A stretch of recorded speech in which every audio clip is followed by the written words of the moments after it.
Welcome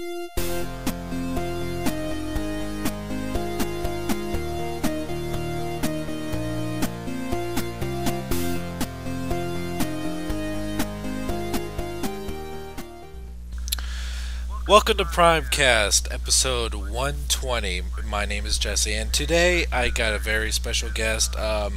He's a type of video reviewer that I feel brings a certain amount of entertainment back into Transformer reviews that I feel like a lot of people have been lacking, taking themselves too seriously, as some people do. That a lot of people forget that these are toys we're talking about, and they are too serious about them.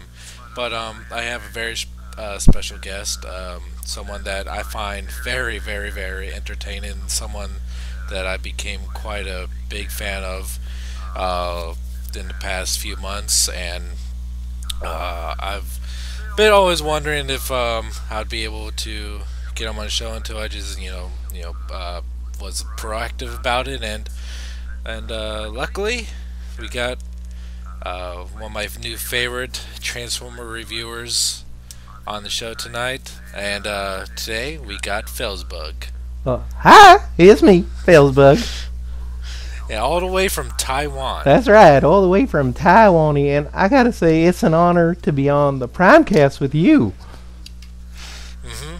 Yeah, it's equally on.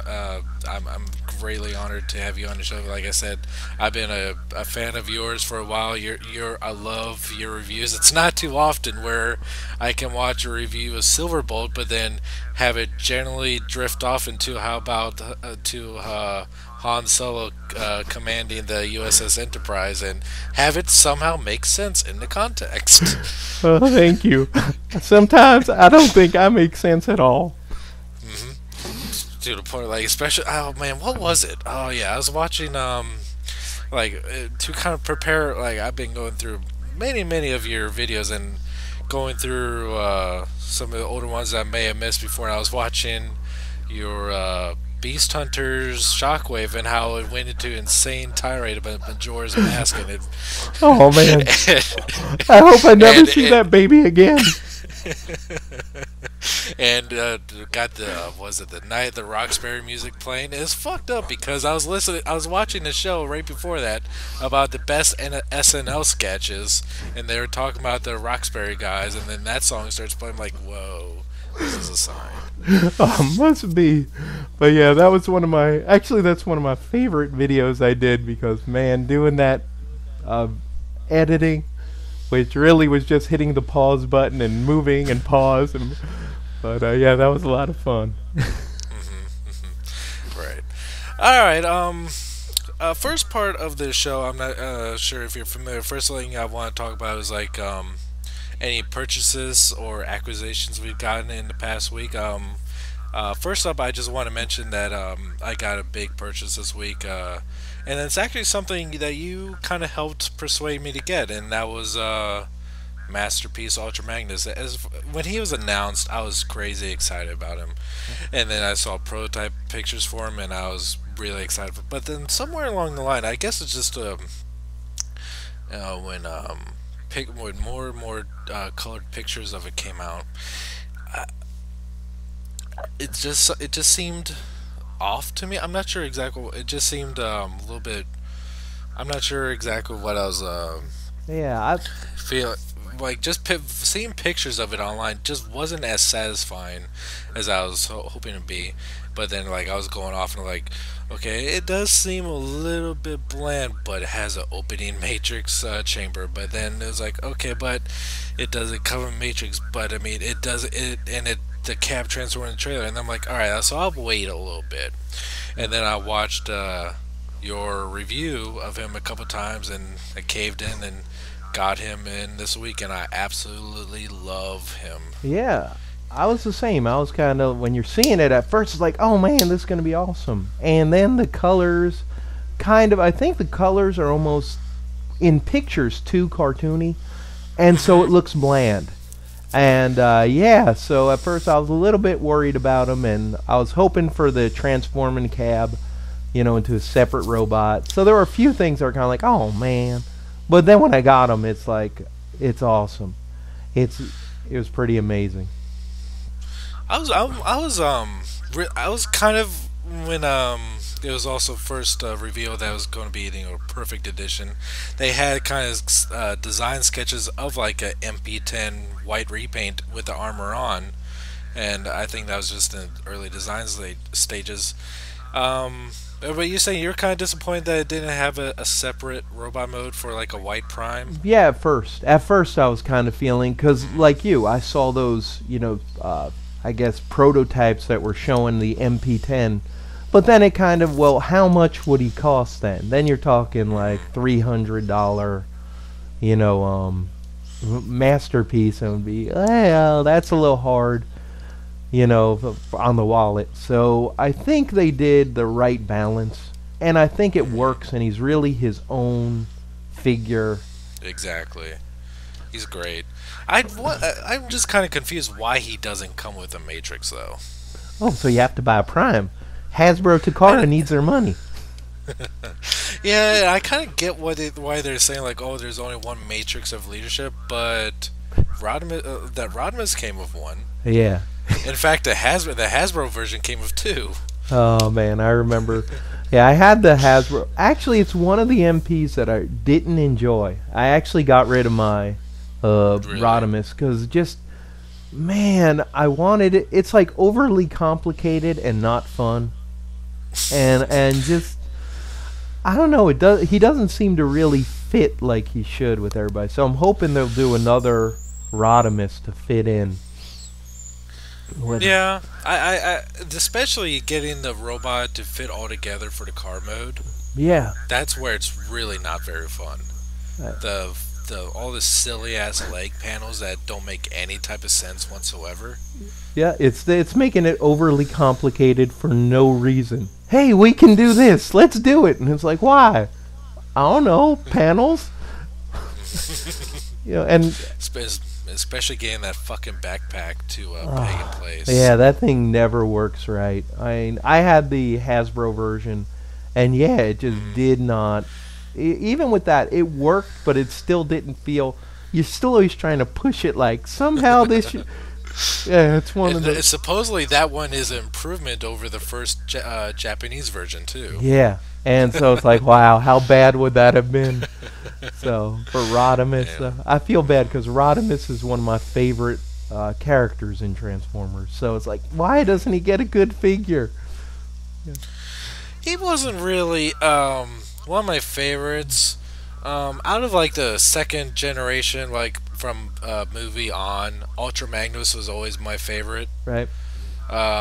Which is why I was crazy excited for MP Ultra Magnus. I just really like the look of him. He looked like an enforcing leader. He did not look like just a robot with truck parts all over him, even though he kind of is. Yeah. He just looked like a very, very solid, very higher ranking robot, and he's just very imposing. And plus, Robert Stack's performance of him in the movie is just such a selling point. Of course, he is destined with some of the most unfortunate lines to make Ultra Magnus look like such a loser, but it's neither here nor there. But he's still one of my favorites from the movie on.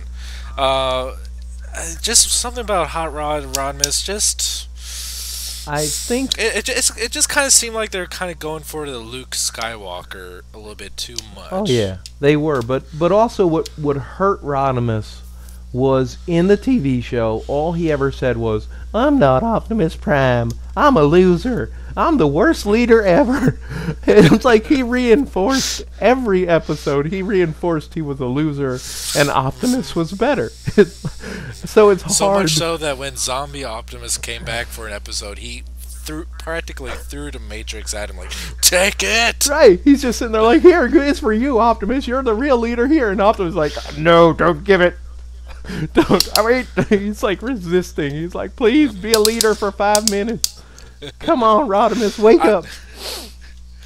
I didn't even give it to you. You should be grateful, you little shit. Yeah. It's Yeah. it's one of those things where, man, he's so unfortunate. But I always loved the toy because that was like one of the first figures where I went out and I bought it myself. Me and my brothers went out raking leaves and, doing all kinds of things for like a week, and I had enough money to buy a Transformer.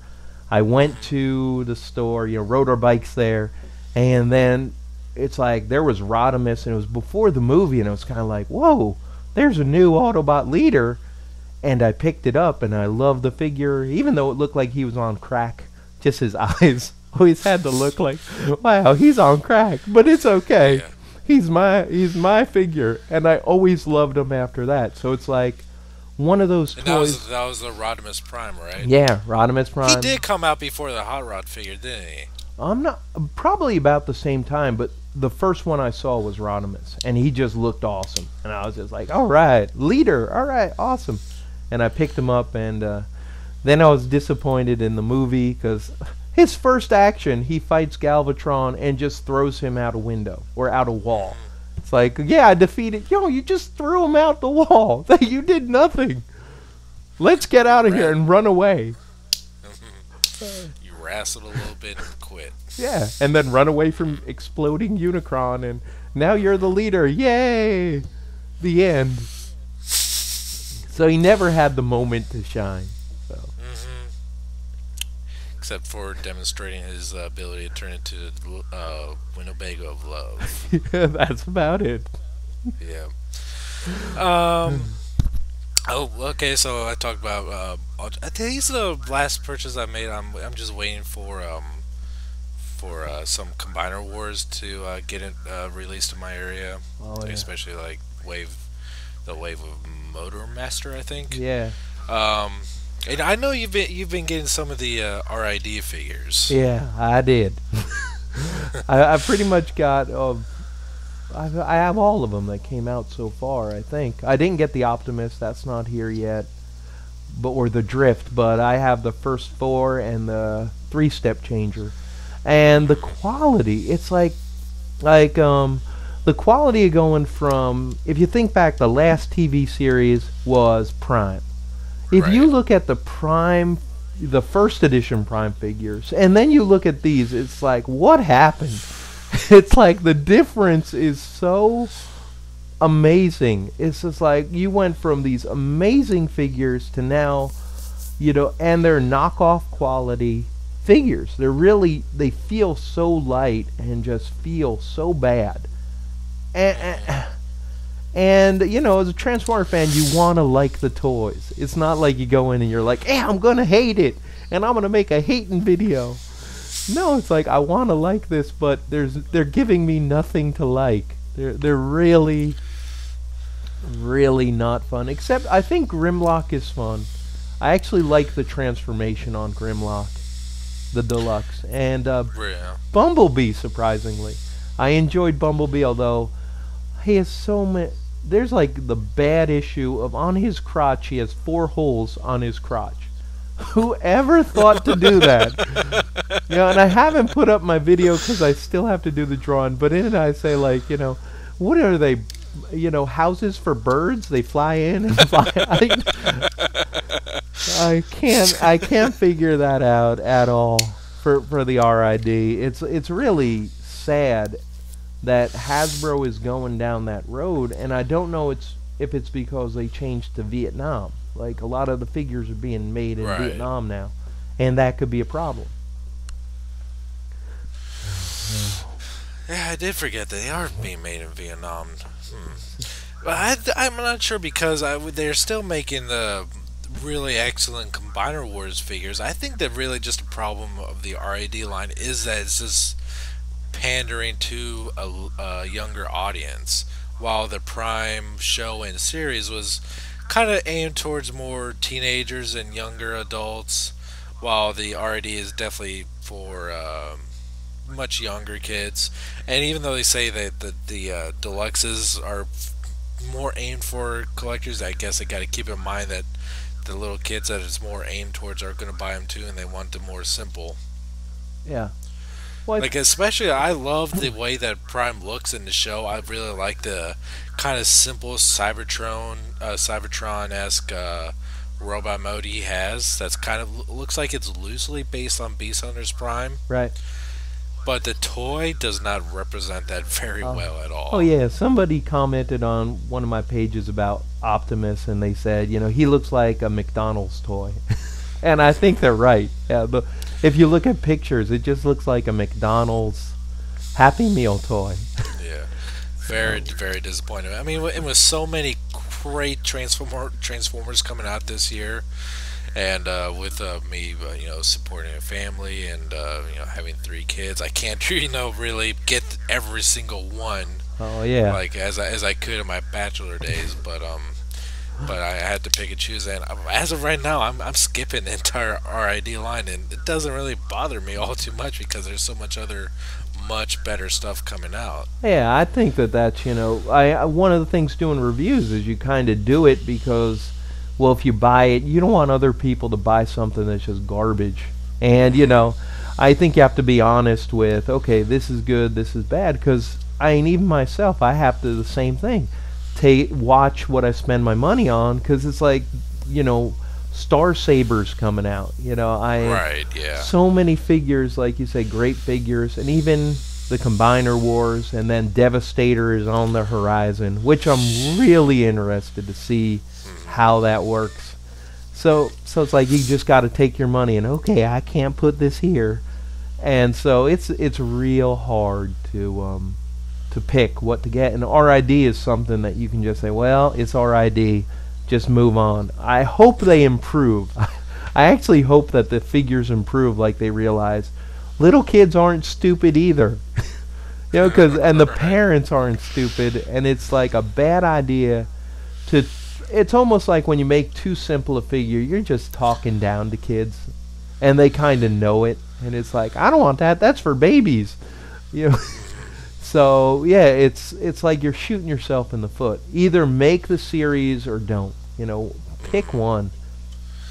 I've walked into stores several times though, and gone through the transformer aisles and I've seen so many toys that have obviously been returned just because the kids couldn't have fucking figured it out, and I see like a Voyager Grimlock in just like the most fucked up Kama Sutra pose inside the box, all loose. I'm like, wow, did they really struggle this much with it? Oh yeah, I've seen that too. And actually, I've had friends who their kid had, I think, Human Alliance Bumblebee and cannot transform it. So it's like, hey, can you come over and transform Bumblebee? So I have to it's a part-time job of just transforming Bumblebee. Yeah. So there is a reason for the simple toys, but that's like the 3-step and things like Right. that. But I think Brainstorm is an excellent example of a figure that's really simple and satisfying. And I really enjoy that, Brainstorm. Right. And I think, Brainstorm is amazing. yeah, and if you go along those lines, it doesn't have to be overly complicated. It just has to be, satisfying. I think RID Viacom is a great it's so much yeah. fun. You just have fun transforming, and it's not so complicated that kids' heads explode, how to do it. No, it's simple and it's fun. And I think they've just lost, either they want to go super complicated or ridiculously simple. And there is a place in between, just make it fun, make it interesting. They're puzzles, they're fun puzzles that we want to play with. So that's always been my thinking on how they should develop the toys. Yeah, it really just has to do. I think that just the marketing people are just thinking less and less of kids nowadays. I mean, look at the shows that were popular, or like the kids shows that were, when we were young, and then look at the kids shows that are on now. Like some of the shows that my kids watch, I'm like, okay, this is absolutely treating you like you have no idea about anything. Oh. Like they're like watching Mr. Rogers' Neighborhood when I was a little kid. Yeah, me You know too. that, yeah. Like I can still watch that and be like, okay, he's, he's definitely talking to us at a kid's level, but he's not, treating us we're we're dumb. Treat us. He would talk to kids with respect and saying, this is why. I mean, this is why if you feel bad, if you feel mad, this is why, and this is how you handle it. It's like saying, like Mickey Mouse Clubhouse is just saying um, had a lot of stuff like, oh, it's okay. It's okay to.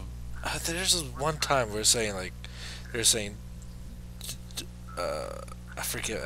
I forget. It was a couple years ago when Zach, my oldest son, was Right. maybe like a year or so old.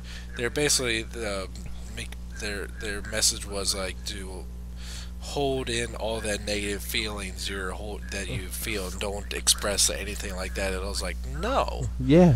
Yeah, no, it's that's like the exact worst thing you can teach a kid. right. You got to teach. Well, it's kind of today, and my best friend always used to say, there's too many sensitive flowers in the world, and that was like, when we were kids, we all learned, sticks and stones will break my bones, but words will never hurt me. And it's today, it's like if somebody calls you something bad, you should like cry and become a victim. Oh, poor me. Somebody called me fat. So, who do you like that kid who called you fat? No, then why do you care?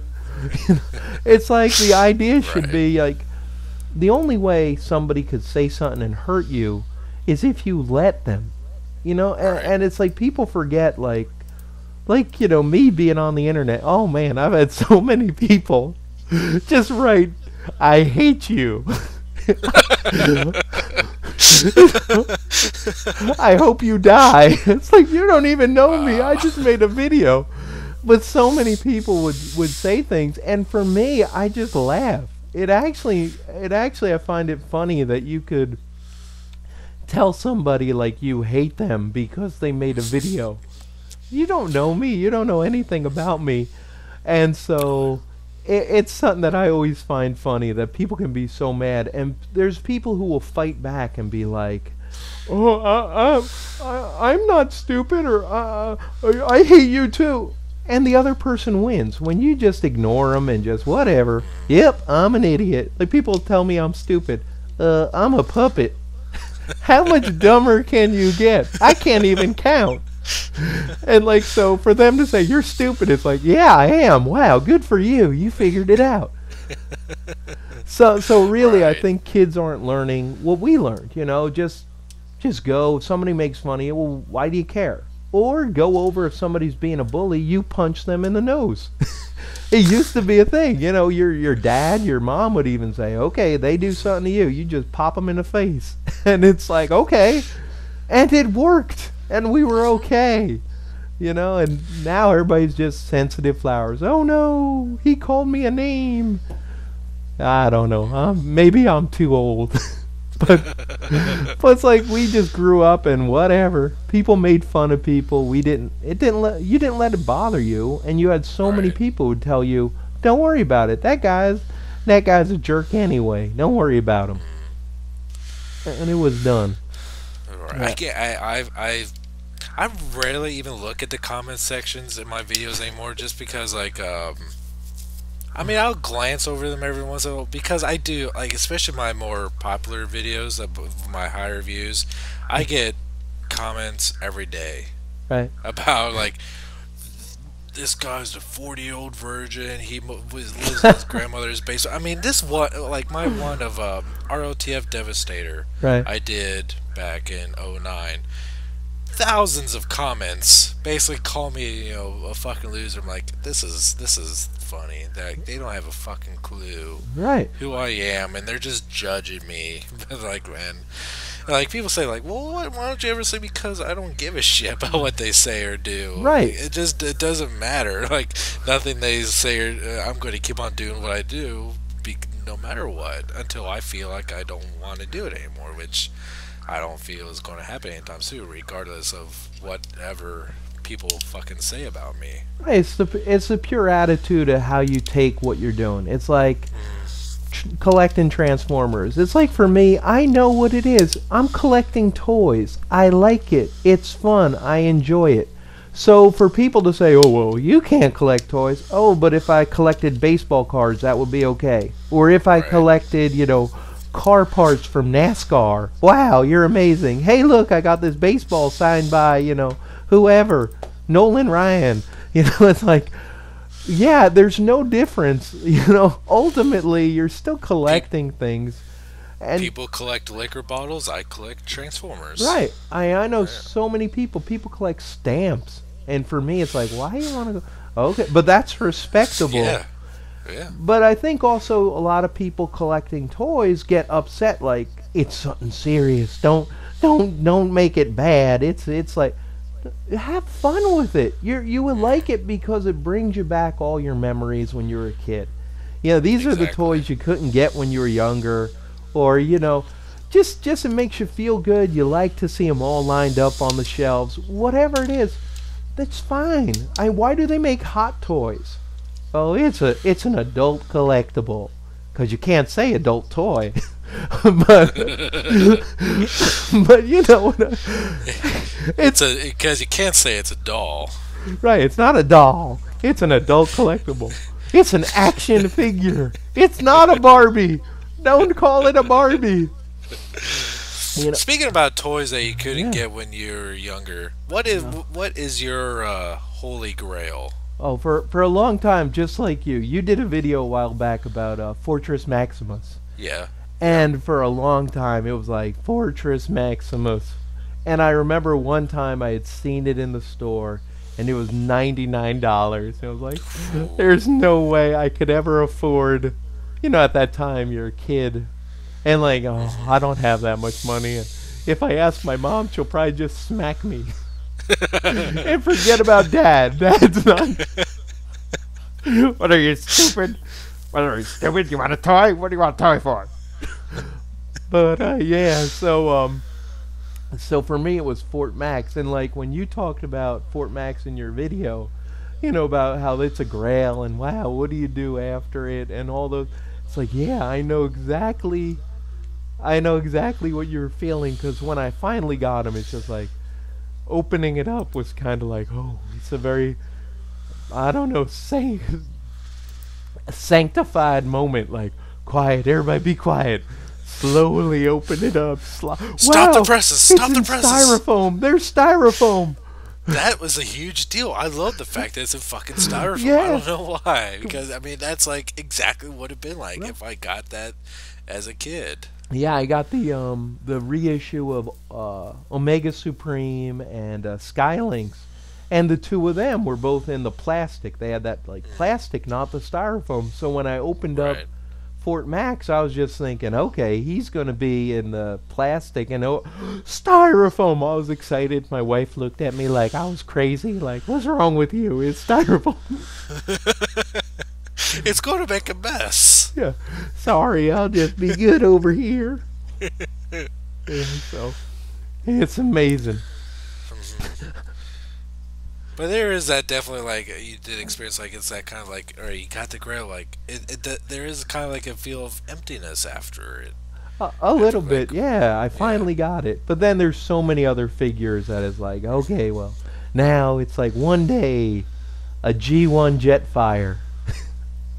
At least new or mint in package. That's, like, so far away from being a reality, but maybe one day in the future.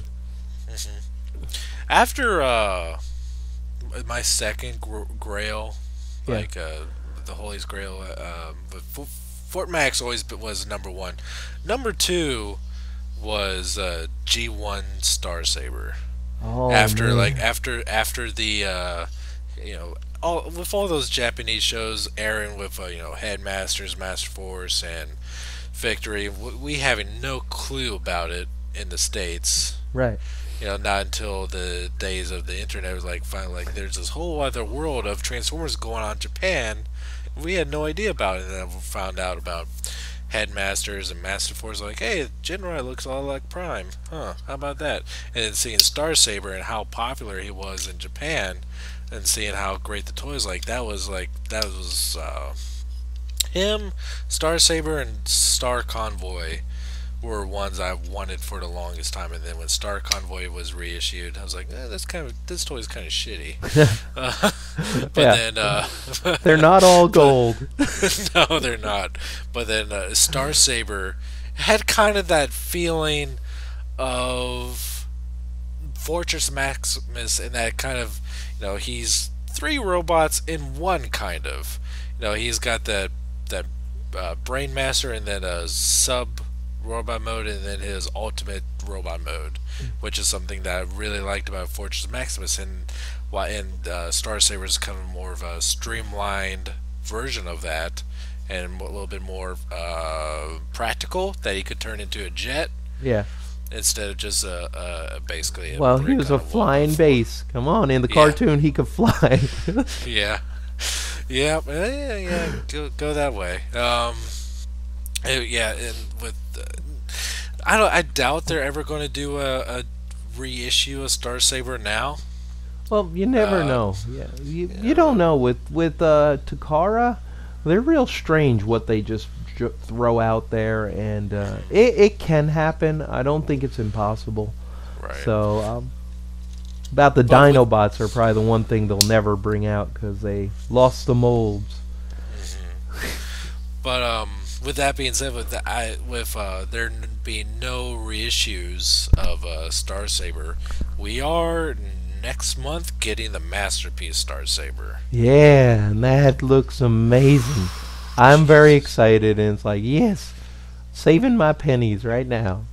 He's going to be even bigger than Ultra Magnus. Yeah, which is like, wow, and Ultra Magnus is pretty big, so yeah, I'm looking forward to that 100%. It's like, all right, so like, even if they never make a G1 reissue of Star Saber, Yeah. I'll be perfectly happy with this far superior Masterpiece toy. Yeah. But I'm incredibly pleased that, I mean, if you look at like the Brain of Courage and then Saber, Yeah. both of those modes are actually a little bit smaller than the G1 versions. yeah. And But yet, then when you get to Star Saber, he's towers over G1 Star Saber. yeah, which is just awesome about the engineering, how they work that. But I have to say, even though the masterpiece is gonna be awesome, there's something about the G1 figures. I guess it's Exactly. growing up that you just like, yeah, there's all these awesome Optimus Primes, but G1 Prime has like that special place, like in my heart, where it's just like, I could never say anything bad about it. Yeah, it's a brick, but he's an awesome brick.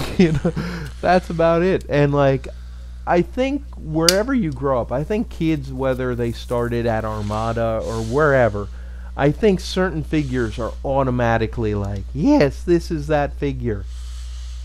Right. And I just feel bad for kids who start with RID.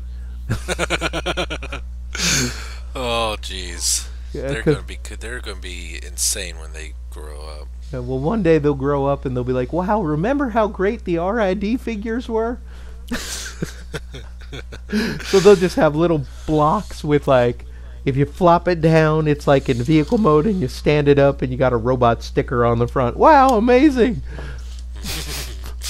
And you do bring up a great valid point, because with all the I don't really get any of the third-party company toys. Yeah. The only ones I really get are like, especially from Doctor Wu, who really just make accessories for already official toys. Yeah, great Like they stuff. make swords. Like I love anything that comes from Doctor Wu. Just like they make add-ons for masterpieces. I'm not really into the ones like TFC Toys that make like whole overpriced, basically knockoff figures Yeah. that are highly detailed, but I mean, like, they're very, very expensive.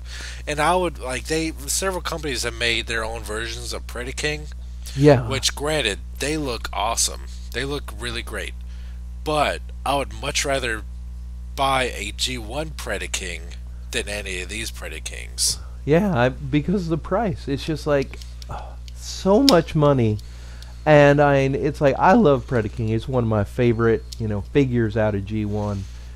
And just the cost of them is just so high. And yeah, it's like, yeah, I'd rather have the original. If I could get those and I had like millions of dollars, yeah, I would buy them. But really, I can't afford them because Hasbro and everything else coming out already is eating up so much of the wallet. It's like, man, the budget just goes. And it's kind of like, for me, the things outside, like for me right now, one of the big things I can't wait for is Bandai is doing the Machine Robo. And I love GoBots. I'm sorry, I'm one of the my GoBots and my Transformers, they played together. They had fun. So for me, it's like awesome that they're making those figures, but man, they're going to be expensive. So it's like, there goes another cut of the. I think they said it should be about $50 a figure, which is just like, oh man, how am I going to come up with that? The weird thing about GoBots for me was that I'm not sure. I lived kind of like I was the only child. I was kind of secluded in that because I never even heard of GoBots when I was a kid. It was really? all Transformers. Never even fucking heard of GoBots. Not until I was like, don't you remember GoBots? Like, no, what? You mean Transformers? No, GoBots. Now look at them like they have lobsters clawing out of their ears. Like, what the fuck are you talking about? Optimus Prime, no, Leader 1. Okay, now you're just fucking with me, aren't you? It wasn't until much later when after becoming well into a Transformer collector, I was like, back when I was a kid, there's these GoBots. I'm like, I have no fucking idea that these were even out. Never heard about them. Oh yeah, wow. And then Rock Lords, never heard about those too. Never heard about them. The Rock Lords. It's just kind of like I mean, I was the same way with video games too. Like when I was a kid, right. When I had my Nintendo, I never heard of Metroid. I never heard of Castlevania. It was always Mario, Duck Hunt, and what else did I have? Mario, Duck Hunt, and Punch Out. DuckTales. I had DuckTales. DuckTales. Chippendale.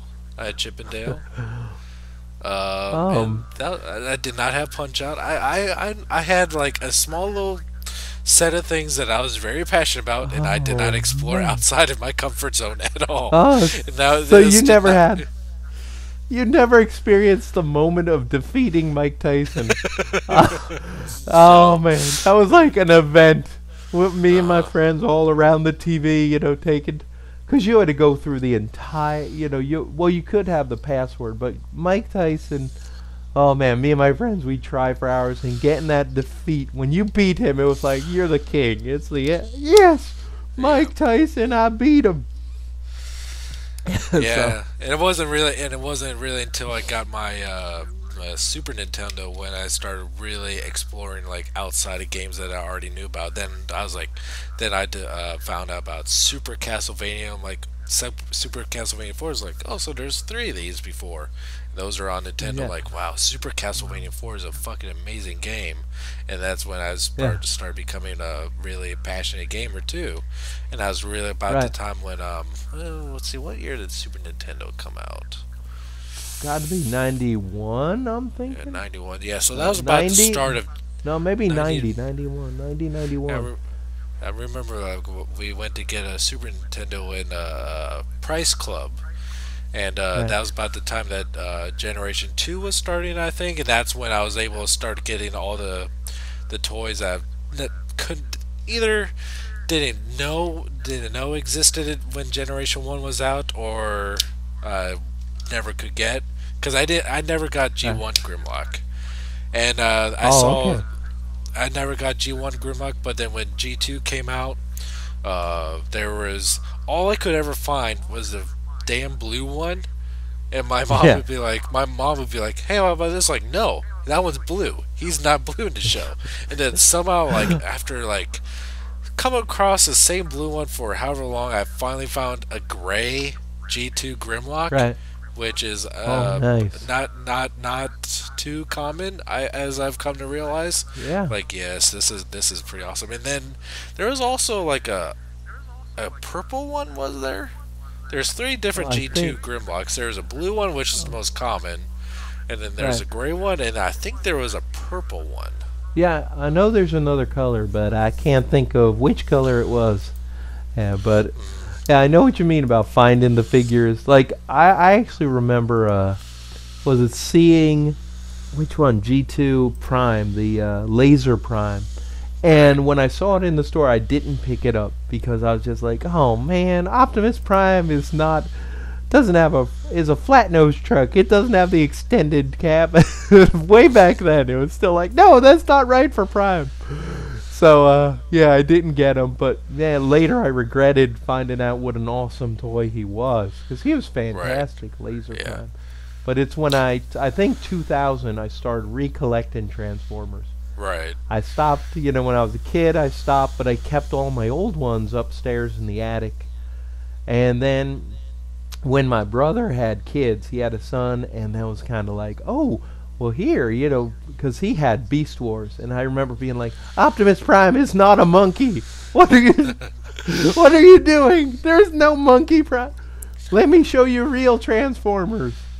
And when I had done that, it was kind of like, I was like, man, these were awesome. And then it happened that Car Robots 2000 was coming out at the same time. I was like, wow, Fire Truck Prime, that looks pretty awesome. And I ordered it. I think I ordered it from Big Bad Toy Store, actually. And I got it, and I was like, wait a minute, he combines with Ultra Magnus? Ah, all right, let me get. And then you know what happens. You cannot buy just one. And then I was Uh, right back into collecting. So, yeah. so yeah, you say like RID, the real RID holds a special place in you, like it got you back into collecting. I was pretty Yeah. much out of collecting, but like for you, RID holds a special place for you. For me, it's always been Beast Wars.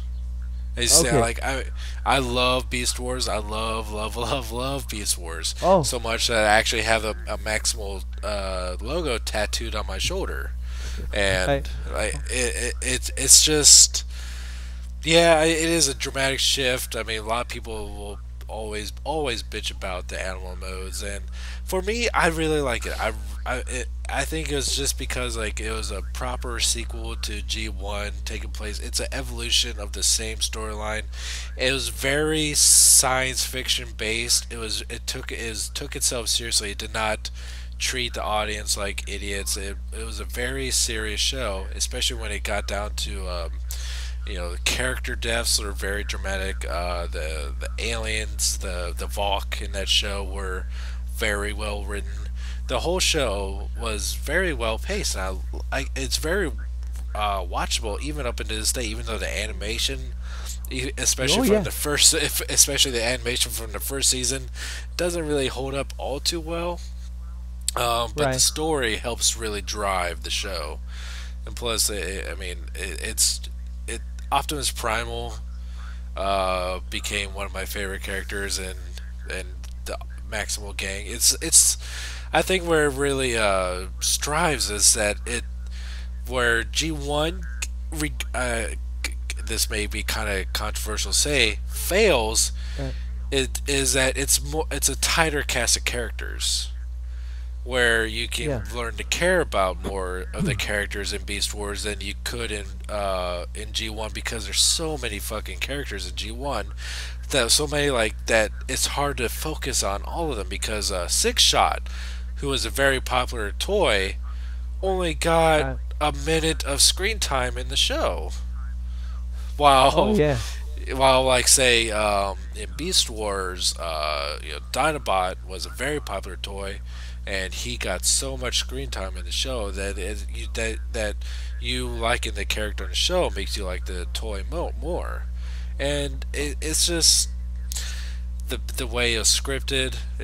I love the smaller cast. Oh, It's more intimate, and I even like Beast Machines. People hate on Beast Machines all the time.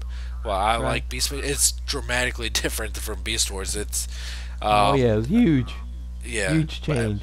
huge change. But I liked that like the way Beast Wars ended. I thought it was over for good.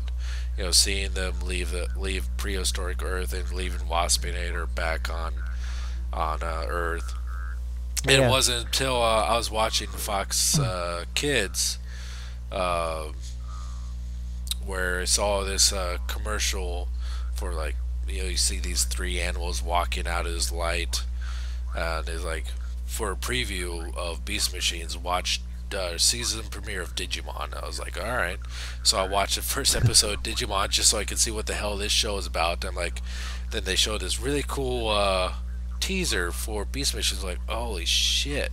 It's the Maximals going back to Cybertron, and it takes itself a little bit too seriously at times. Beast Yeah, I Machines think does.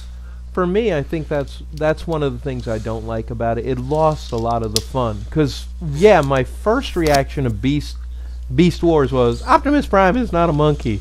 But once my brother was like, no, you gotta watch it. Don't just sit down and watch an episode. And then I was instantly hooked on the show. It was like, man, this is awesome. Let's watch more. Quick, get out the VHS tapes. Because my brother, recorded them on VHS. And I so had yeah, I I had watched. entire seasons recorded on VHS. Man, I it's like would rewind the tape.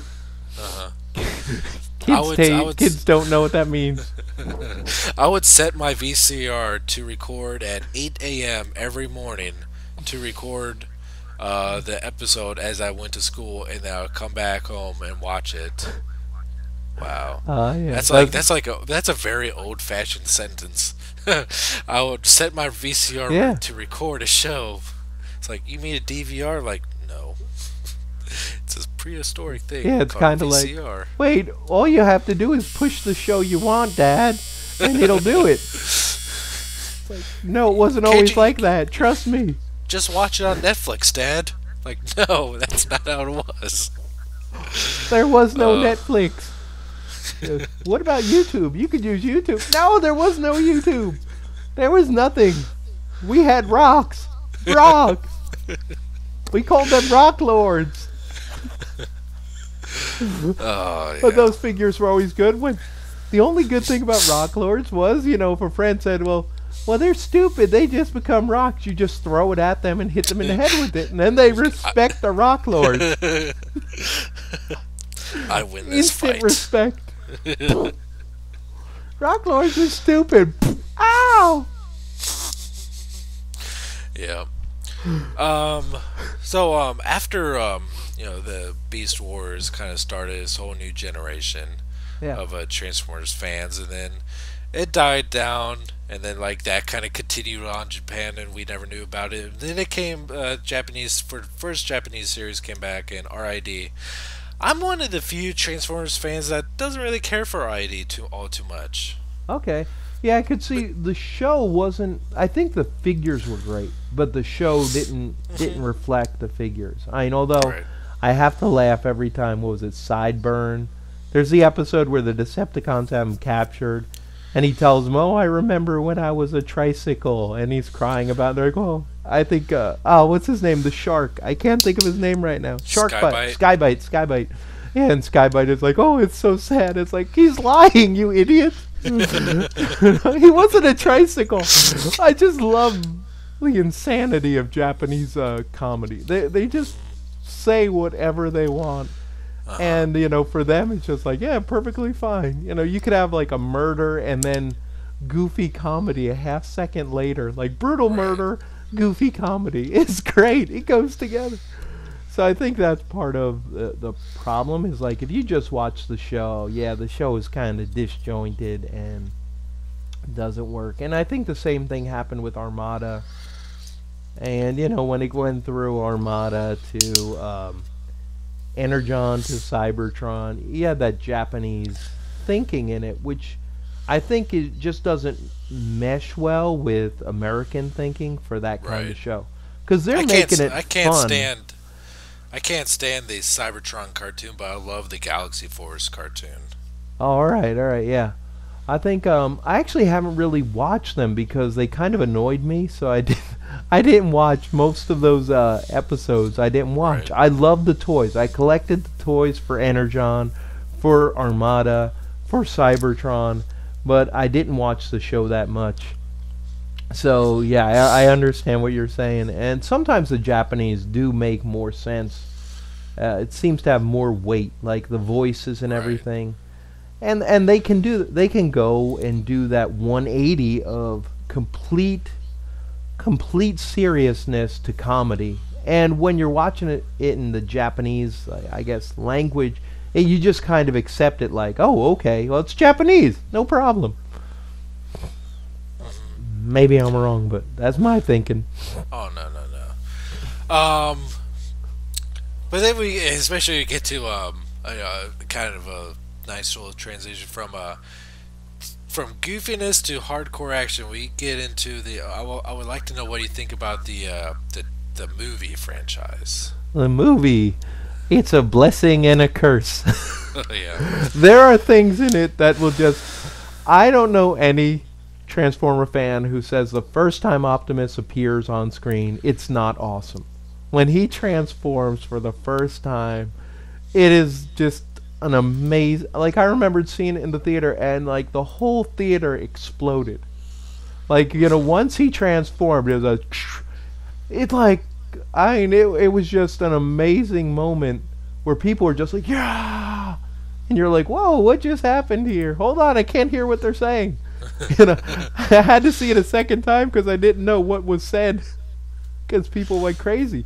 But yeah, it's like the robot parts are awesome. Most of the robot parts are awesome.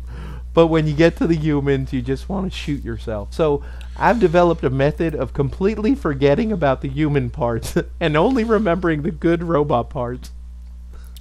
I I find the humans tolerable in the first one.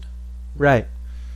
The second one is just so. There was a second movie? I don't remember that. In the second movie, all the humans were just so annoying that it really hurt the movie. And especially in Oh, the third one was a little bit better as far right. as the humans go, but they turned every human character into comic relief. Yeah.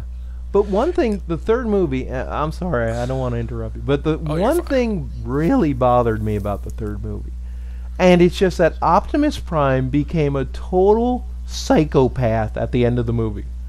It's like, I can get over all the other stuff, but when that scene with Sentinel Prime and Megatron, it's just kind of like, what happened? That's not Optimus Prime. And like nobody really says anything about it, but for me it's just like, hold on a second.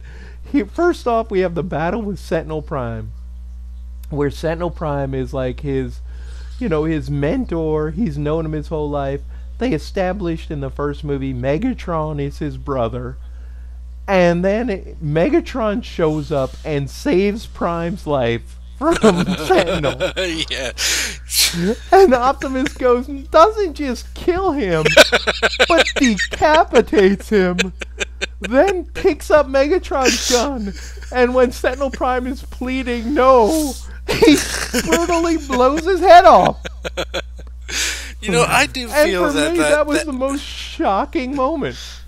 I did not see that coming at all because that ending changed dramatically from the comics that were released beforehand. Because in Right. the comics and in the novel, it Yeah. was a much different ending. Cybertron was not destroyed. Right. In the comics, after Megatron helped Optimus killed Sentinel. Right. Uh, though his delivery of the line "What would you be without me" was a much more how should I say, much more neutral tone to it. It wasn't threatening at all. And at the Right. end, they came to a truce and like departed ways. Oh, Wow, I really? guess, yeah, that's the original ending. But then I guess in the process, Michael Bay said, "Fuck that. Let's have this happen instead." And it's just so over the top. Like, Like I knew in my mind how it was going to end. I knew how it was going to end. It was like, all right, they're going to come to a truce, and this is going to happen. They're going to save Cybertron. And then when I was watching the movie, I see Cybertron just was like, what the. Okay, well, that's different. I was not expecting that. And then Megatron goes, "What would you be without me, Prime?" They're like, "You sounded pretty serious there. What's Prime? What's going to happen?" Oh my God! It's like this is not how I was expecting it to go at all. yeah, it's a moment that was just like, wait a minute. Like, it bothered me, and at first I couldn't figure out why it bothered me so much until I got home and I was just thinking about, like, Optimus is a psychopath. He just lost it. There's no other way to put that scene together other than, yeah, Optimus really just complete psychopath, brutal killer at that point, you know, and it's kind of so outside of Prime to do that. Yeah, I know in the movie it just gets caught up in action movie. We got to kill the bad guy. Like, even in the fourth movie, you know, killing Lockdown was just like, it's a waste. Lockdown was awesome. There's no need. And I think the biggest problem in the fourth movie was that movie could have been 3 movies. You could have broken that movie up into 3 movies. There was enough material for 3 movies. Exactly. When I was watching, like, dude, as much as like I know we needed a Megatron / Galvatron in the movie because I mean he's a much more marketable character, I feel. Yes. But I mean the whole Galvatron story did feel like it was totally unnecessary in the movie. Right. They should have hinted at it. I mean, it really should have been, the beginning part should have been them being hunted by, you know, the humans and Lockdown being introduced. You know, the second movie could be, you know, the Empire Strikes Back, you know, where Prime is captured at the end and they're going to have to get him back. Plus you have Galvatron, you know, on Earth and what's going on there. And then the next part could have been the resolution of it and the Dinobots. You know, there was enough where you didn't have to go, let's have a million things happen. Because after watching the movie, you just had to decompress the information. It was just like, whoa. But there was good things, like, there's a lot of people hate that movie, but there's a lot more good in that movie than was in the, I think, others. But people are just kind of in a hate mode where we hate everything Michael Bay does. I think it's just a cool thing for people to do now. Yeah, well, I think it's hard for people to really accept it. I mean, sure, I can understand if a person actually really legit hates a movie, but I mean, I find it's a lot. I can watch Age of Extinction from start to finish, no problem. Yeah. But watching Dark of the Moon, I had to fast forward through the human people. But especially in Revenge of the Fallen, I hate watching. What? There's humans in Revenge of the Fallen? I forgot about that. But I had to give Revenge of the Fallen credit. It does have the best fight scene in all the Transformer movies. Oh, in the forest. The forest scene? God, yes. That's amazing. You know it. Like, it gives me goosebumps every time watching it, where Optimus just gets his fucking ass kicked, but then he stands up and says, what the fuck did he say? He pops out his swords and says, oh, man.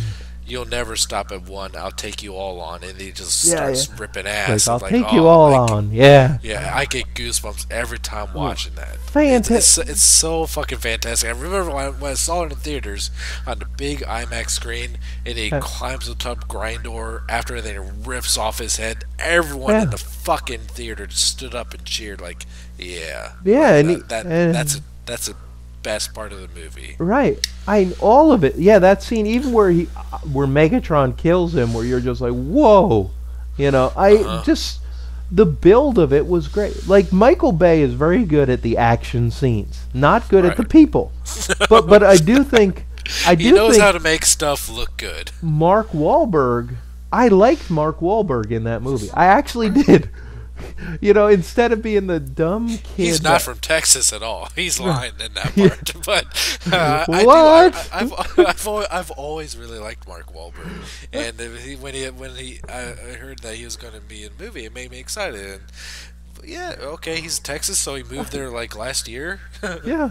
He's calling himself a Texan. Okay, that's cool. But yeah, I thought that kind of part was really silly. Like, why did they need to be in Texas? Right. Well, I guess they wanted the open air. Michael Bay needed those shots. Like, whoa. Yeah. But also like Mark Wahlberg, yeah, he's a guy that I like. I enjoy his movie. Actually, even what was that stupid movie, The Happening? I loved him in The Happening. His delivery is so awesome. What? It just makes me No. what? Yeah. Or when he talks to the plant. It's fantastic. There are scenes that are amazing only because it's Mark Wahlberg. Yeah. So yeah, there's a lot of good. In the next movie, I hope it's like he got rid of all the stupid characters where they were shortened. It's like, oh no, this is going to go on forever.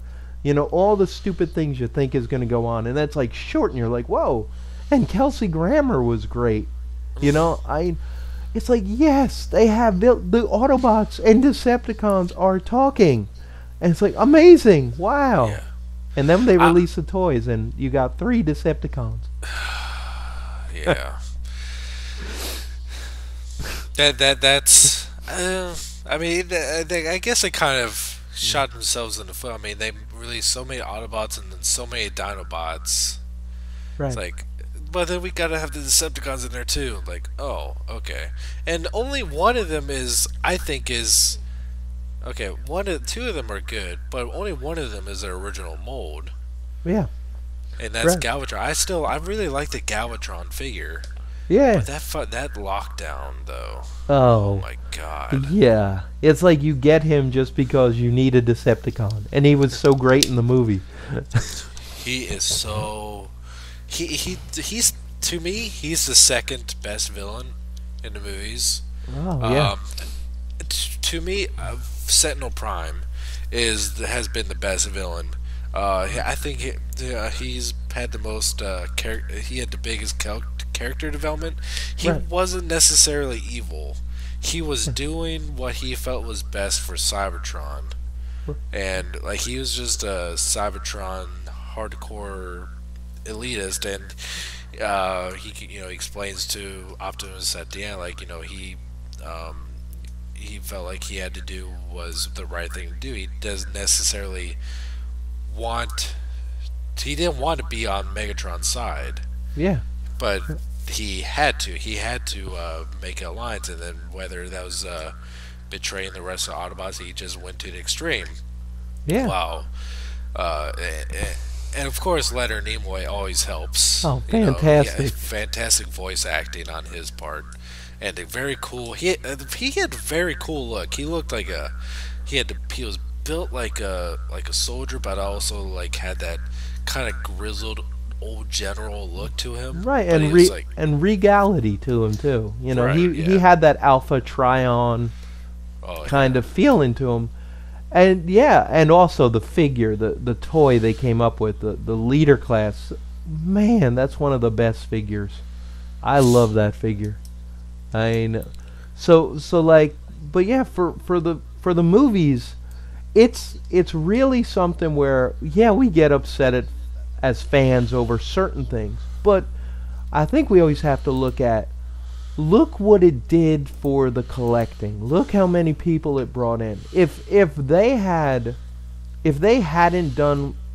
Michael Bay didn't do Transformers, we would not have Combiner Wars figures now. Right, We would not exactly. have. We'd probably just have the RID and being like, "Oh, remember the glory days."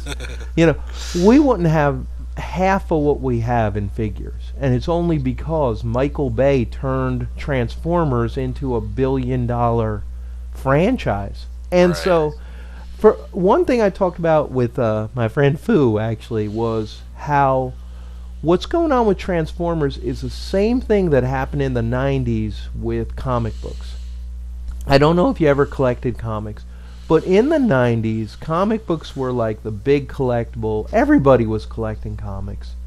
And then in the stores, when you went there, oh, this comic sucks. You need to read this book. Oh, this book by Neil Gaiman.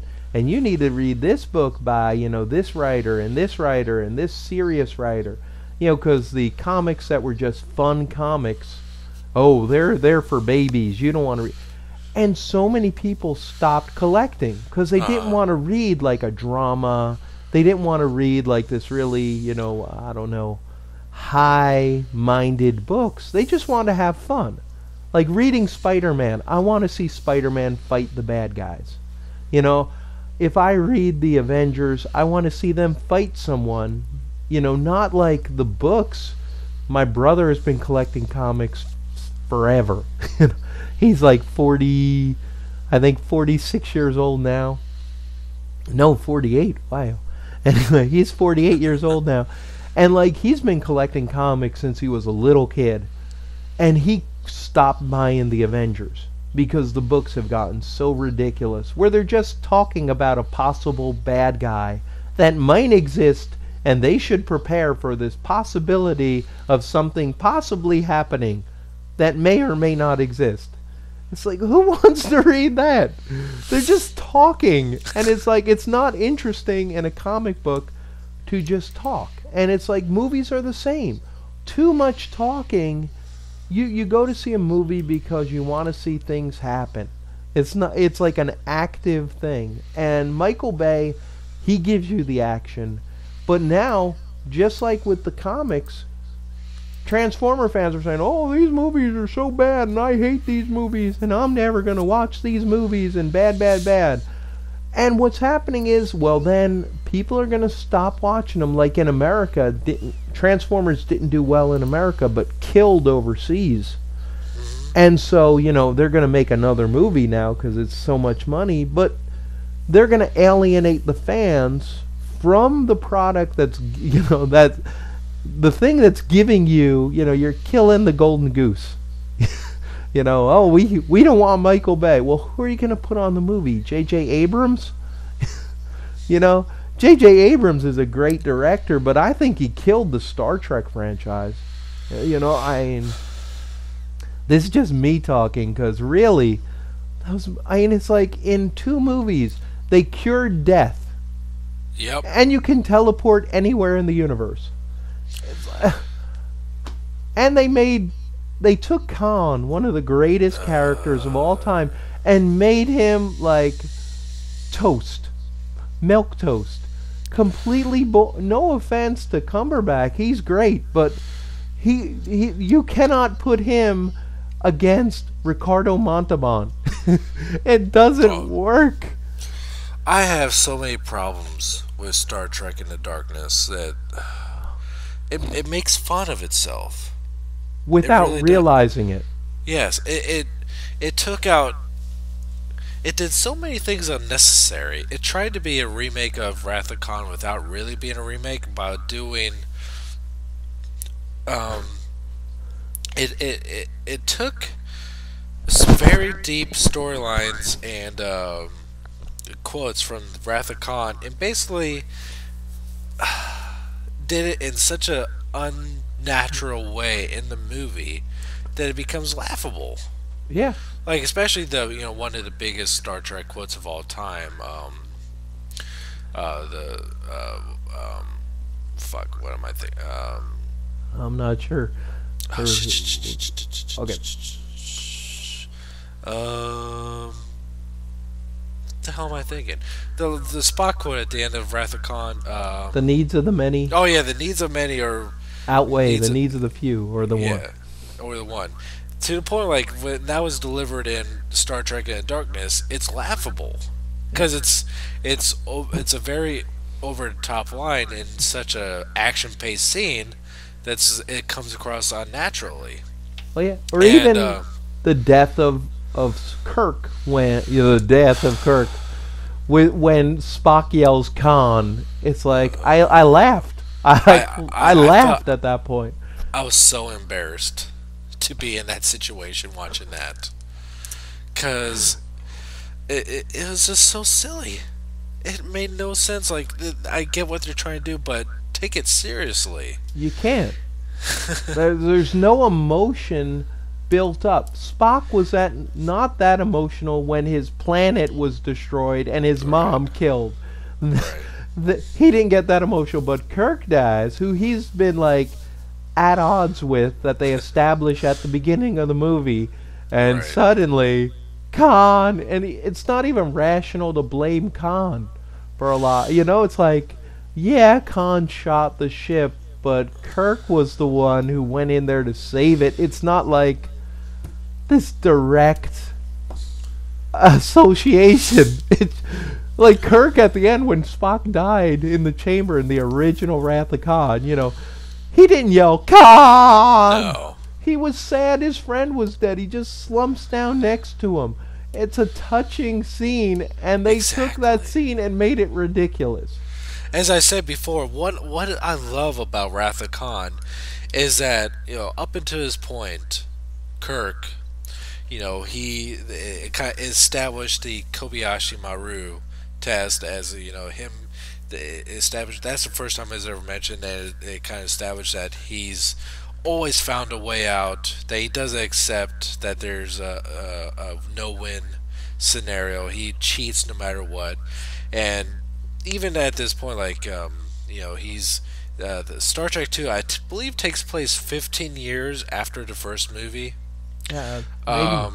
It takes place quite a bit, to the point where he's for facing retirement. He's having a hard time struggling with his age. He feels like he's having a hard time dealing with that his adventure days are over. He doesn't accept the fact that he's getting older, and that that he has fewer years ahead of him than behind him. He doesn't like the idea of death, because he's always beat it for so many years, and throughout the whole movie, it's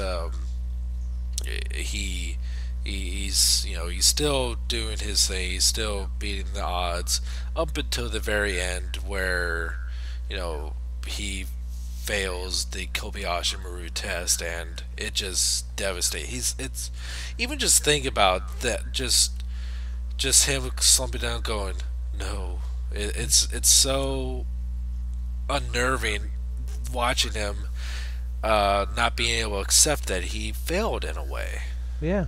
It's And really touching, like yeah, touching moment that you feel, and there's no emotion in the new movie. There was none. zero fucking emotion, and that's what I felt so embarrassed watching. Yes, well, like I had beer goggles after I watched it. Was like, ooh, that was very shiny. I liked watching the ships, but then once I think about it, like, that was a dumb fucking movie. Oh yeah. Well, when I Like, saw it, yeah, I didn't have any beer goggles on, but I watched it and I was just like, "What, are they serious?" I was just like wondering, like, this can't. Is this a joke? Is this a satire? I don't know. It's like nobody told J.J. Abrams you're making a joke out of Star Trek. Did you notice one thing that really bugs me? Yeah. Is that Captain Marcus, or Admiral Marcus's super secret ship, the USS Vengeance, Mhm. that he's been keeping secret from the rest of Starfleet by having it housed in Jupiter. He had a fucking model of on his desk towards the beginning of the movie. I didn't notice. At no point no one goes up to his when Marcus is walking up, you see on the table, you see the evolution of starships, or you see the Enterprise shuttle, and then the First Contact Phoenix, and then the Enterprise and XO1, and then you see the Enterprise, and then at the very end you see the Vengeance, which was quote unquote super secret at the time. No, at no point no one goes up to his like, hey, what's his model of at the end here? I guess not. Oh, don't worry about him. He's fine. What do you need this 20 billion credits for? Oh, none of our business? No problem. We'll sign off on that. Although I do love Peter Weller as Admiral Marcus. I always a great character in everything he's in. which is why he's I'm not sure if you have ever seen it, but he's now my favorite Batman voice because he voiced Batman in the animated movies of The Dark Knight Returns. I haven't seen it. It's hard. It's hard to see a lot of that stuff in Taiwan. I've seen clips Right. of it from YouTube, but Taiwan, yeah, it's a little bit harder to download stuff and Right. get stuff. Yeah, but yeah, I have seen clips. I'm like, man, that's awesome. Because as soon as I heard Peter Weller, it's like, yes, I loves Peter Weller because he's my favorite movie of all time is RoboCop, the original. Oh yes. Let's not get to that new one. I don't want to even talk about it. It doesn't exist. That's a really shitty thing about remakes now. When you ever have to talk about a movie that you really like, more than that, people are going to ask you, "Oh, you mean the old one or the new one?" Well, No, there is no new one. There's only RoboCop. yes, there's only the original, which just in every single aspect of it just looks better. I don't care if you're talking even the special effects. For me, they didn't look that good. Like watching it looked like a video game. It did not look like something real. I was more convinced of Ed 209 walking down the stairs than I believed. And start crying like a fucking baby. You believe that would actually more happen than that would be real life than instead of anything that happened in the new one. Right. But I And have to they- give the I have to give the new one a little bit of credit. Okay. The one part that really does get to me in the new one that I felt a little bit where I felt a lot of emotion was in the new one when he's in his RoboCop suit and he's standing in front of a mirror and he wants to see what's left of him. Yeah. And the like machines take off his arms, his legs, his chest, and then you slowly see him come to realize that there's nothing left of him. Yeah. There's nothing, and he's like the words are like, "Holy Christ!" There's nothing left. Like you just see, like he's basically a head and lungs. Right. Yeah. And watching that was very, very sad. Like I did. The guy who plays him, I did not like his choice because it was his decision to not have the helmet on through most of the movie. I was like, I don't quite get that, but I mean, his acting during some of the scenes where he was really struggling and really panicking about the situation he was in, I believed. I put myself in those situations. The rest of the movie is fucking garbage. Oh yeah. But I think also for a lot of his acting though he was more RoboCop even when he was human than Peter Weller was. I just it's just I guess they wanted to make it low key, and I think like with RoboCop the original you didn't know is there really anything left of Murphy? You know, you kind of didn't know. Is it a residue? Is it really him or isn't it? Right. Because, you know, we saw he was completely flatlined, completely dead. They're just wiring new stuff into him. And like, you know, them keeping the hand with RoboCop, the new Made Robot no was just fucking so sense. stupid. And it was just like a slap. They did a couple of slaps in the movie. If you were fans of the original, they slapped you at least twice.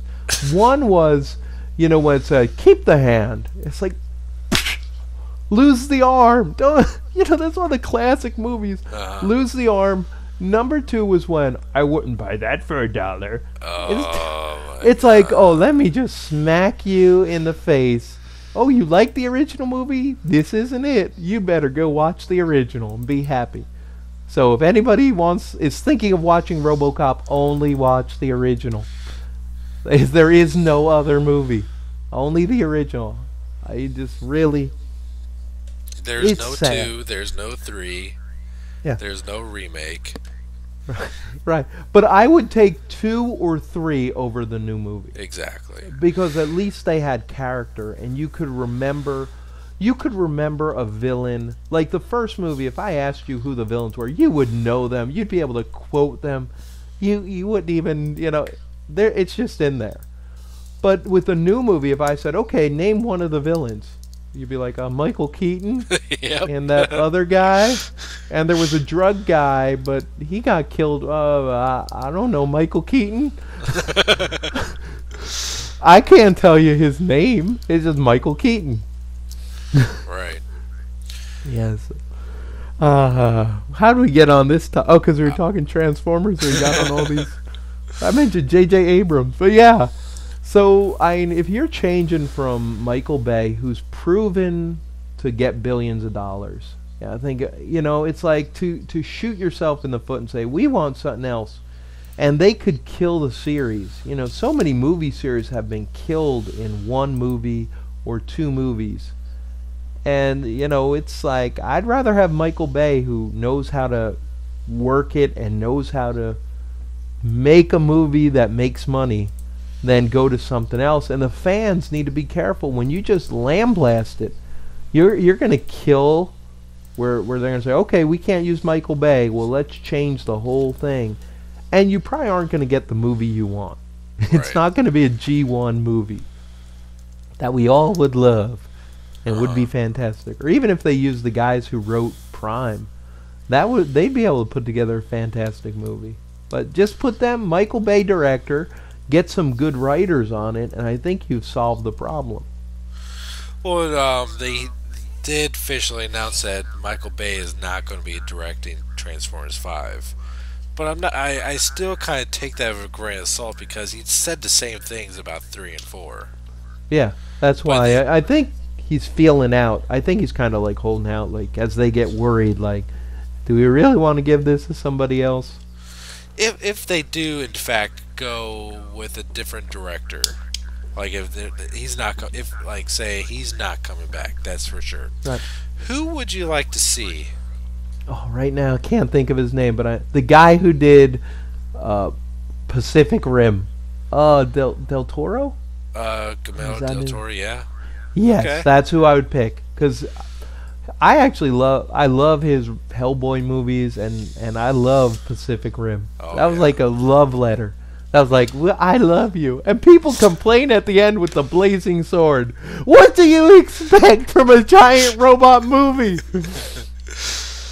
If I were to pick a director, I would say Neil Blomkamp, who made District 9 and Elysium. He has a kind of a very he's a very special eye for making things look very grand, but very realistic at the same time. Especially some of the space shots in Elysium were amazing, and the robots from that we're seeing in District 9 were under budget, but also it worked. It worked very well because he knew exactly what he had to do with what he had, and it's all really believable. And he just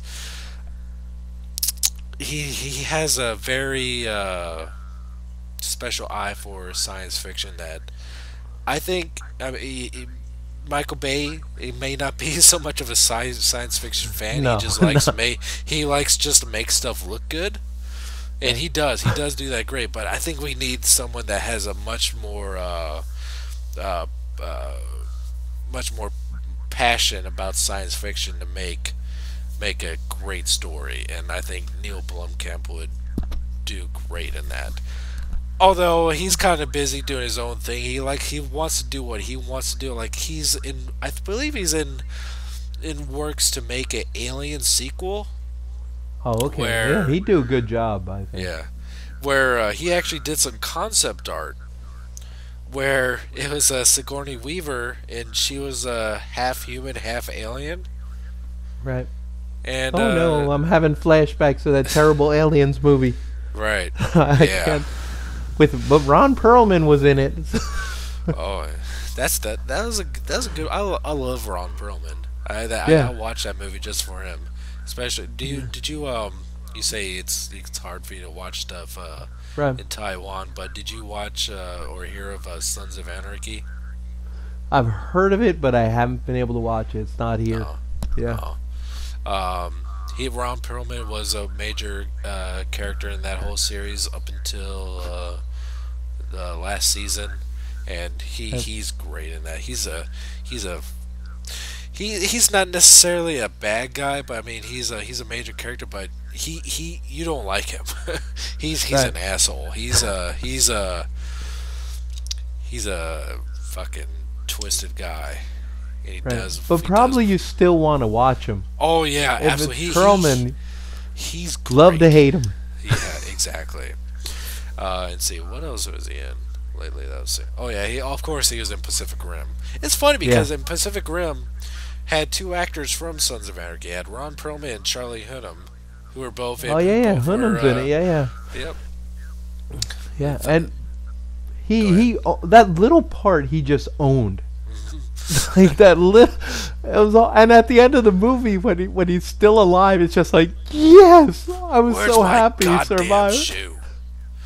Awesome, just pure awesome. Let's see. What does he say about his name he made? It was like I took my first name from my favorite fiction character, my second name, and my last name from my second favorite Thai place, or something like A that. Thai food place, yeah. Yeah. Yeah.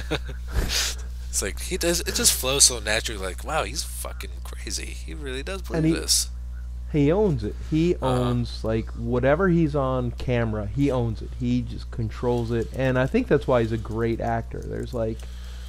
I think there's too many actors now who do not own the screen at all. They're just kind of Right. there, and you're like, oh, who's that? I don't know. You know, I don't know what happened. It seems like that's something that just seems to be happening throughout. Movies and everything where people forgot about characters, in general. Like creating a character is important. Like for me, I like wrestling. I don't know if you watch wrestling. I haven't I watched like wrestling in a long time. Yeah, I haven't really watched it because it's just so bad. You Yeah. went from characters like, you go back to the 90s where you have like Austin, 2009, Austin, The Rock. You go through all those guys where you could just tell instantly you could say a line, you can talk like them, you know how they speak. And now it's like if you mention any wrestlers today, it's like, oh, that guy, yeah, he's a good wrestler. Well, what does he say? I don't know. He says something, I'm the game. Even like Triple H. Triple H, it's like, yeah, he's been around a long time, but if you were to say, okay, well, talk like Triple H, I'm the game. It's like that's about it. I He think doesn't the have a character. the really start of that, I think, really came from the popularity of Bill Goldberg. He was Right. super popular for his time, but he really didn't have too much character. I think everyone just kind of followed suit of him. Everyone Right. just wanted to go for the super silent, stoic superhero kind of guy. Yeah, and it doesn't work. That's No. why wrestling is down. It's like, Yeah. but I think in movies too, a lot of actors you can't tell who they are. There's like nothing special about them, and it's like, man, whereas Ron Perlman, it's like you see him and you know him, so it's like, yes, he's in the movie, it's gonna be great. So I don't know how I got on these topics. I'm sorry, I'm derailing your show. No. That's one thing. Like I said earlier on in the show, it to where I think it's very enjoyable watching a review that you do, and he's derail in the first 2 minutes, and it makes sense, and I go on the ride with you. It's fun, it's entertaining, and I'm like, yeah, it is bullshit that it happened this way. What were we talking about again? Oh yeah, Silverbolt. Oh yeah, let's talk about him. And this show Primecast might as well be called Primecast the Derail because it happens all the time. Yeah. Oh man. Anyway.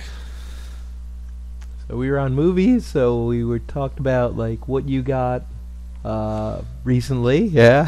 Yeah. And then we got derailed on the movies, and then as for me, the newest things I got some Sentai stuff, Gaokai, because in Taiwan The one store I went to, it's all on sale. Like, I like the Sentai stuff, but it's Right. so expensive, and it's all bricks. Yeah. They're like the most expensive bricks you can buy. But when they're on sale, it's like, oh man, I gotta buy it. So yeah, I got like what's the race car for it, the Mahalkin, which is a huge race car that combines with the main body, and I got the Gao Lion, which is a lion that combines. And it's like, whoa! And it was like normally they're like, the one is like somebody wants like 150. Originally it was in the stores, and I was like, that's way too much. And then it was $30, and I'm like, that is my price. My price point is. I haven't really followed too much of Sentai. Um, I mean, I liked back in the '90s, like watching Power Rangers. Power Rangers. My Everybody did. Yeah, that's always kind of that a place where I get the Legacy Zords that have come out now, like especially Yeah. the Dragon Zord. And I look, I can't get any of the newer Power Ranger Zords because they just don't look too interesting to me. Like especially like the downsize and down quality the Sentai toys for the American audience, Yeah. and they it's just so they're so, especially the new series that's coming out called Dino Charge. I forget what it was called in Yeah, yeah. Japan.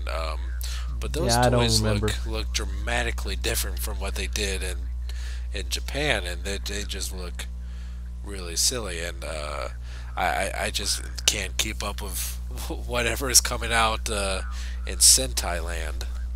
Yeah, yeah. There's just too much stuff. And like I said, it's all bricks. But there's something.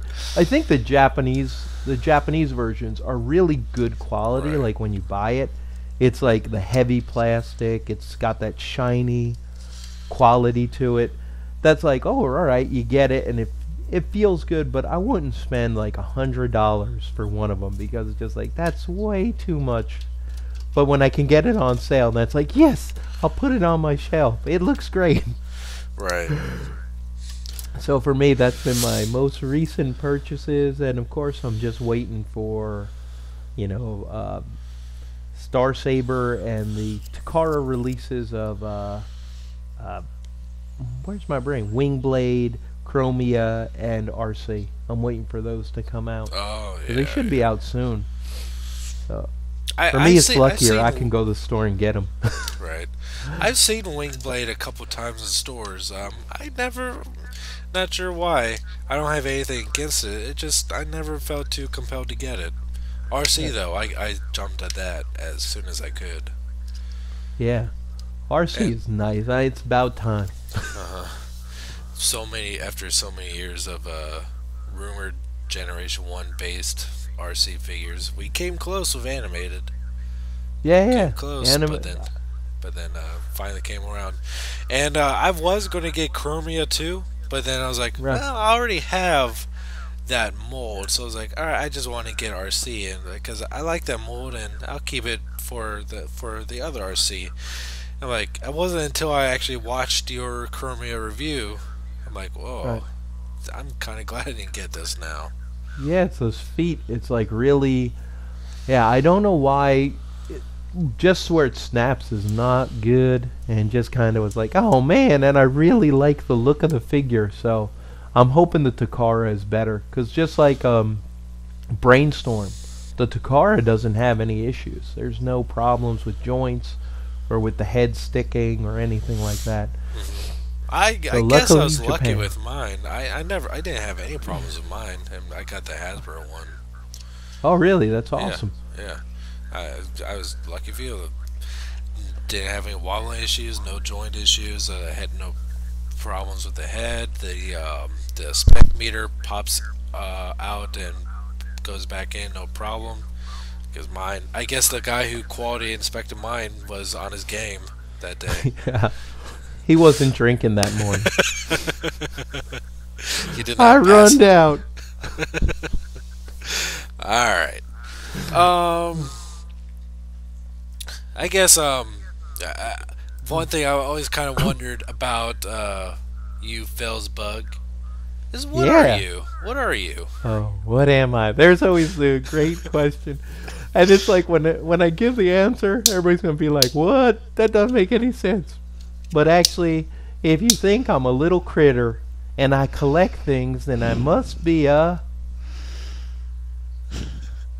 Uh, collecting things, hiding them, putting them all together.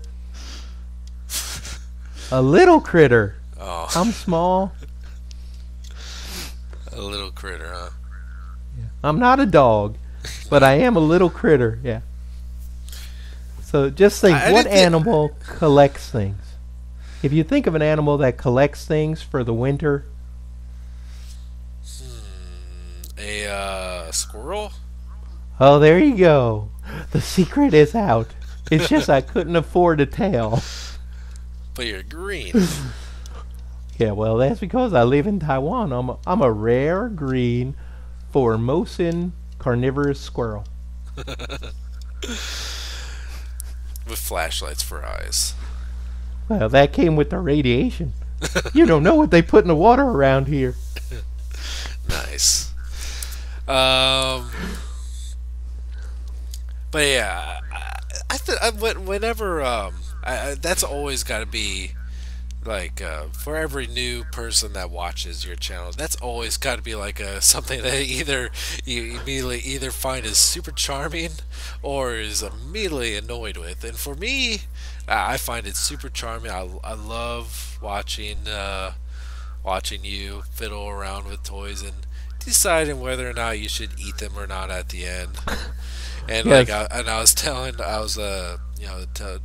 wife about I was looking forward to doing the next episode of Primecast with you, and she's like, I said, well, why are you doing so late? Well, because he's in Taiwan. I was like, oh, well, are you afraid that you're gonna have a hard time understanding him because of his English? Like, oh no, he's not. Here, watch this. And she watches. I forget which one. I think it was for ID Grimlock, and she looks like, are all his videos like this? And I'm like, yeah. It's like, Pretty what? much. It's like, what is it? It's like, he's a puppet. Like, that's the best. And it's like, and then she's like, okay, have fun with that. It's like, well, okay, well, you enjoy your silly scandal TV show. That's Yeah. equally damaging to your brain. The biggest thing I think is with eating the toys that everybody's like, I can't believe you eat them, but I'm made of soft foam. It's like taking two pieces of foam and squishing it. No, you'll kill the toy. What, with two sponges? The sponges will break the toy. Stop. Yeah. Uh, What was the tastiest toy?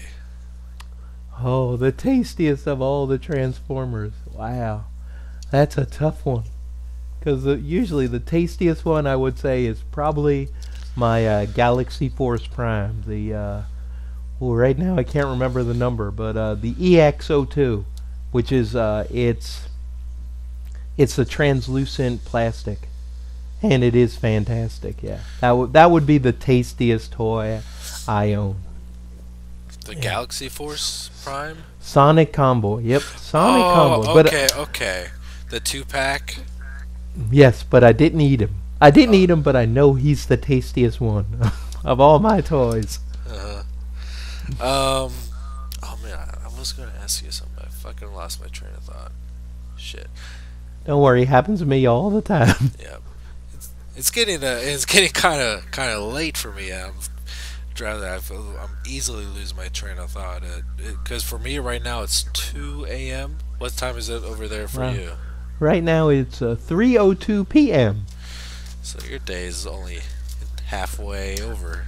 Yeah, I'm lucky for Chinese New Year's coming up, so my afternoon classes are free, so Nice. I can talk to you. Yep. And it's, Go ahead. I was gonna say, and it's great. I'm having a lot of fun. I had a lot of fun too, and I was super happy that I could get you on the show. And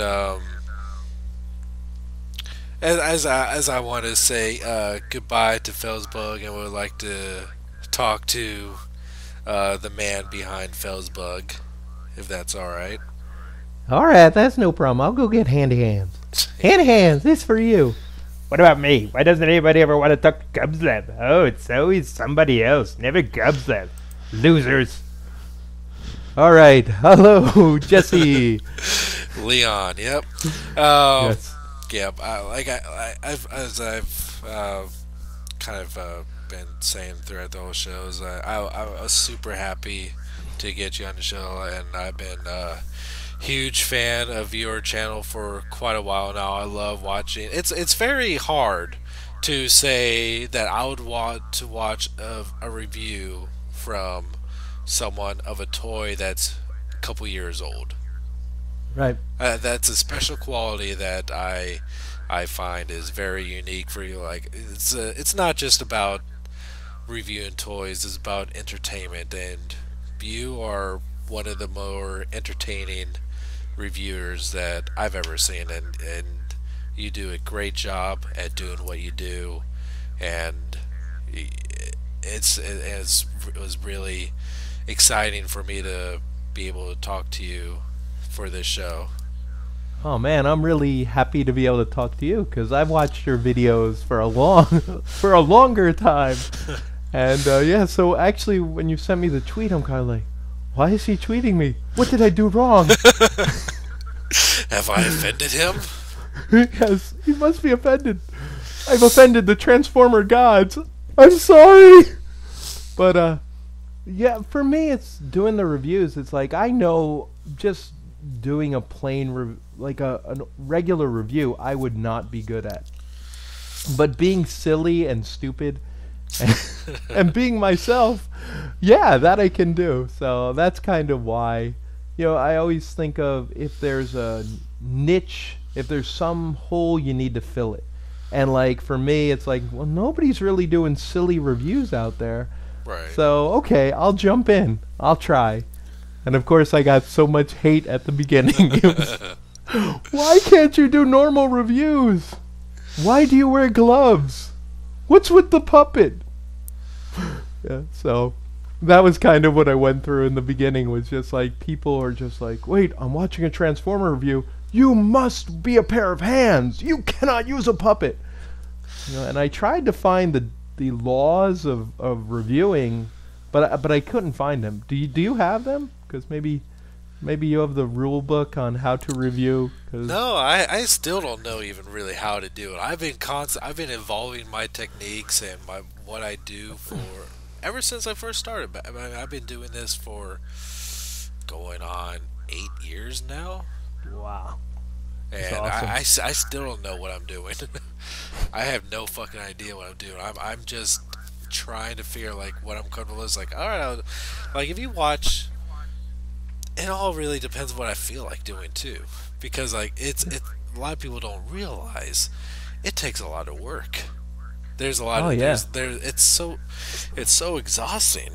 It just depends on what I feel like doing. What if I feel like doing any extra shots of toys? If I feel like, you know, doing multiple takes. If I just want to set up a camera and just do one take, it all really just depends on what I feel like doing. And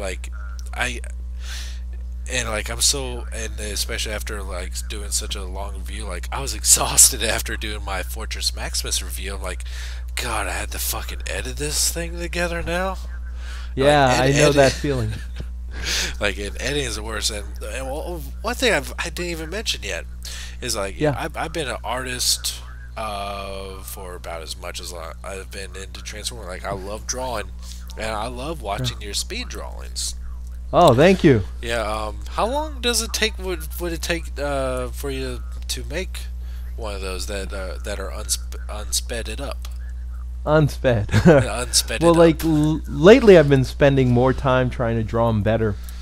But so the newer ones I've been doing, I'm probably putting about maybe 4 hours into the drawing part. Yeah. But I can't record that long. It's like my camera does 10 minutes at a time. Does it like really? the digital camera I'm using, it's like 10 minutes, and then it dies, and it's like, ah.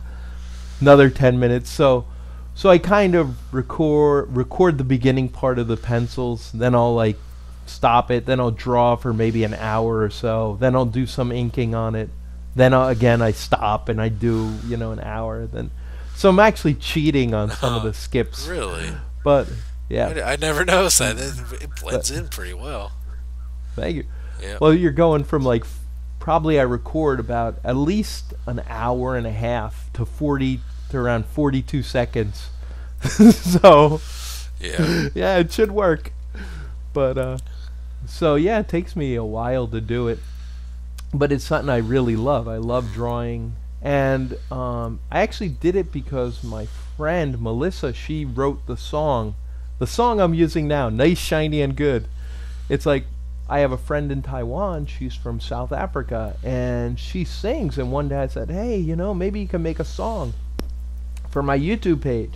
And she did, and it's awesome. I'm like amazed that like, wow, that song is so much better than Felzbug. I really do like that song. I didn't know that song was that you knew that person. I thought it was I mean the quality of that song, it sounds like it was from a record. Yeah, from an she had album, it. Yeah, she had it professionally produced by another guy in Taiwan, Oliver something, I can't think of her name, but Melissa wrote it and put it together, and it's one of those things where it's like, wow, this is amazing that somebody would do that and let me use the song. I'm amazed by it, and it really led to, okay, well, when she made it, I was like, oh, I'll do something special. All right, I'm doing the, I think, Windblade review, and I just decided to draw and set up the camera and do that and play the music. I was like, wow, that worked pretty awesome. And then it's like, crap, now I got to do it every review. I've got to spend, like 4 or 5 hours drawing, just the drawing part, not including the editing, and then doing the videos. I take a lot of time because you mess up a lot of lines with a puppet, and things fall over very often. Have you ever had the puppet just simply fall apart in the middle of a review? Luckily, no, but I have had his eye fall out outside of it. The flashlight eye fall. Even before the interview, it was like I brought Felzbug because I wasn't sure if it was going to be just audio or video. So Right. I brought and his eye fell out. I was like, why? Stupid puppet. Right. Yeah, so he has to be put together. And actually, I got to fix him. He needs to be fixed because from biting the toys, he doesn't hurt the toy, but the toys keep making little puncture marks I see that. I see that. It looks like on his lip. He's starting to get like all messed up. So people are so worried about, oh no, the toy. And I'm thinking, oh no, Felzbug. looks like it's getting so bad in certain areas. It looks like it took a fork to him. Yes, it does. So, He's a charming little guy. thank you. The people have said they're scared of him, and I'm like, how could you be scared? I don't know. I have no fear of puppets, I guess. And I'm assuming that Felzbug was made the exact same way, right? Gubslev, yeah, Gubslev was the Yeah. same. Because it's Felzbug and then reverse it, Gubslev. Oh, is that okay?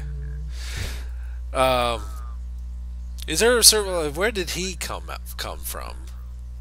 His alter ego.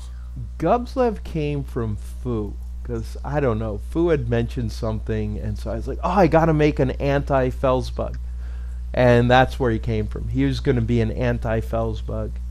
I forget what it was, but I talked to Fu, and he mentioned it to me, and so that's why Gubslev came out of that. So it's something that I wasn't thinking of before, but then he mentioned, like, oh yeah, anti-Felzbug. Okay, that's great. So as Felzbug is a nice and good, critter, you've got Gubslev who hates everyone and everything, but and people love him, even though he's like, my opinion is the only one that matters. And it's like people are like, yes, all hail the Gubslev army, and people want to join. It's like, oh, that's pretty crazy.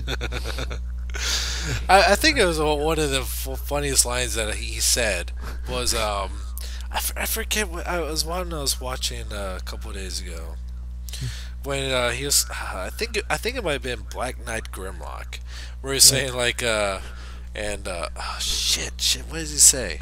He's saying like, Felzbug will understand because you're an idiot or something like that. He just fucking He's just an idiot. down talks to him all the time, and it's like, yeah, he Always. always. And, Always has to talk bad about Felzbug. Because he's a moron. And what do you expect? And come on, Jesse, you should be talking to me. I'm the one with the style. These idiots, they don't know what they're doing. Nice. All right. Let's see. Where are we at? Where's my audacity? Yeah. Oh, yeah. I think it's about time we bring the show to a close. And I just want to say again that I've said a few times already how much I enjoyed having you on the show. I love talking to you, and maybe sometime in the future I'd like to bring you back on.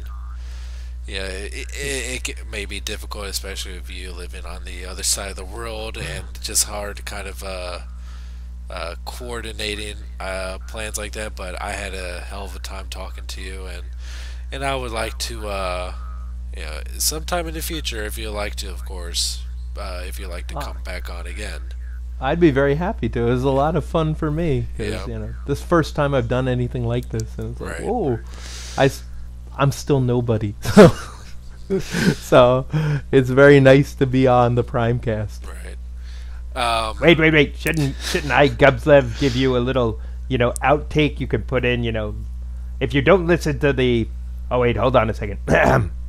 If you don't listen to the Primecast, you're a moron. And that's because Gubslev said so. So, listen to the Primecast, idiots. There you go. There you go. Just for you. Yay.